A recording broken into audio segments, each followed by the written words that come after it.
behind and he was willing to make a deal.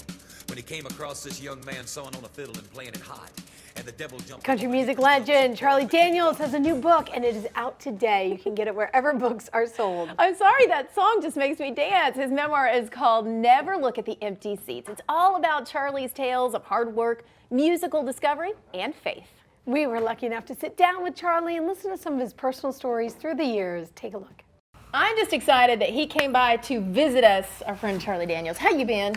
I am wonderful. Yes? And I told you I was going to get by one of these days. You did. You promised Finally got me. around to it. And we love it. Man of my word. Yes, you are. Thank yes, you. you are. We love it. And it turns out perfect timing because you have a book. I do. I do. Because you're running the Imagine that.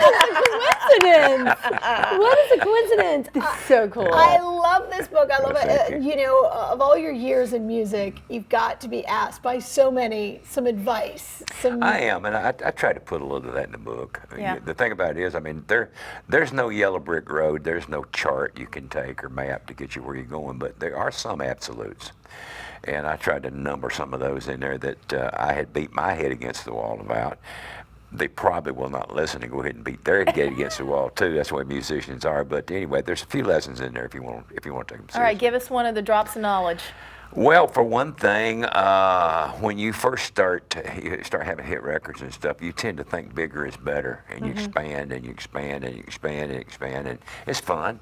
I mean, you put all these stage settings. One time we had 50 people on the road, 3 buses, 3 trucks, all this fancy lighting, a square dance troupe, horn section, girl singers. I mean, we just, you know, you just keep adding, you keep trying to do a better and better show. And as I look back on it, people were coming to see us for the songs we were doing and the way we recorded them, and we probably would have been just as well off and saved a whole bunch of money. But, you know, and you have to learn it for yourself, I guess, probably. Absolutely. A few things like that, just little odds and ends. Maybe you want to stop and think about it before you start putting on the extra buses and the trucks and people and getting this humongous big lighting system And and maybe stuff. there's something to be said about traveling light. I mean, you traveled Yeah. light, just walking right into Yeah. our studio and just, you know, plopping down on the couch. And so do you find yourself sort of taking some trimmings off and having similar days? Well, the thing, you know, and basically what I'm talking about is not just the money, it's the music. It's like, you know, we play our music as a band. We're very much a band. I'm just a member of a 6-piece band, basically. And we don't really need anything past that to do what we do. And, you know, you start adding stuff.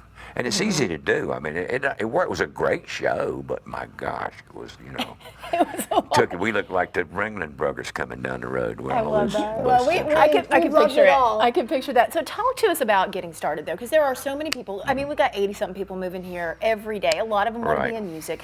When you first started out, it was a long road before you started having these monster hits. It is a long road, and, you know, the thing is, and I tell everybody, if you want to get in the music business, make sure, sit down and do some real soul searching and tell yourself, do I really want to do this? And if you're not willing to make sacrifices and to put up with rejection and all kinds of things that you will go through to try to get where you want to go, if you're not willing to do that, be honest with yourself.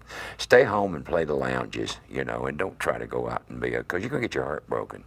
And you're going to get it broken several times. You're going to get it, like, you know, you're going to be rejected, you're dropped by record companies. That's what the title of the book is about, is accentuate the positives. That's all right, you save it for the stage. Yes, Right, right. great. It says never look at the empty seats. What do you want people to take away Well, from the I was book? just going to tell you that when you're a young musician, if you're serious about it, and I was, you play anywhere you can, for anybody you can, for whatever they'll give you. And nobody knows who you are. Right. Some people may come out of curiosity, or maybe they've heard one of your records on radio or something. They'll come, and there'll be a lot of empty seats. So if you go in and you look at the empty seats, you say, oh, I don't feel like I've got a half house tonight. I'm just going to play half a set or something. And no, you act like you got a full house all the time. And you impress those people, and then when they come back next time, they'll bring somebody else with them, and so on and so forth, and it reaches an exponential point that your first thing you know, you got a following. That's what the title is about. You've got a work ethic like nobody's business. You're still out on the road doing Well, I've 100 never dates. looked good in a pair of tight 28 jeans, you know. I've never had the word sex symbol attached to me, and I've never had a string of hits, of big hits. We've had our hits. We've sold a lot of albums, but as far as having records on the radio all the time, so I had to entertain. Yeah, but And nobody will outwork you. That's the thing. I hope not. No, I hope not. not even. Well, not I'll tell even. You, we're glad that you do, because you're a treat for all of us. We're so Absolutely. glad. Okay, let's talk about the book. book. The book is called Never Look at the Empty Seats. Be sure to pick up a copy wherever books are sold. It's out today. Thanks for coming by. Thank you. I love that man. So cool. I love that man. Stop by, get a copy of this. You won't be sorry.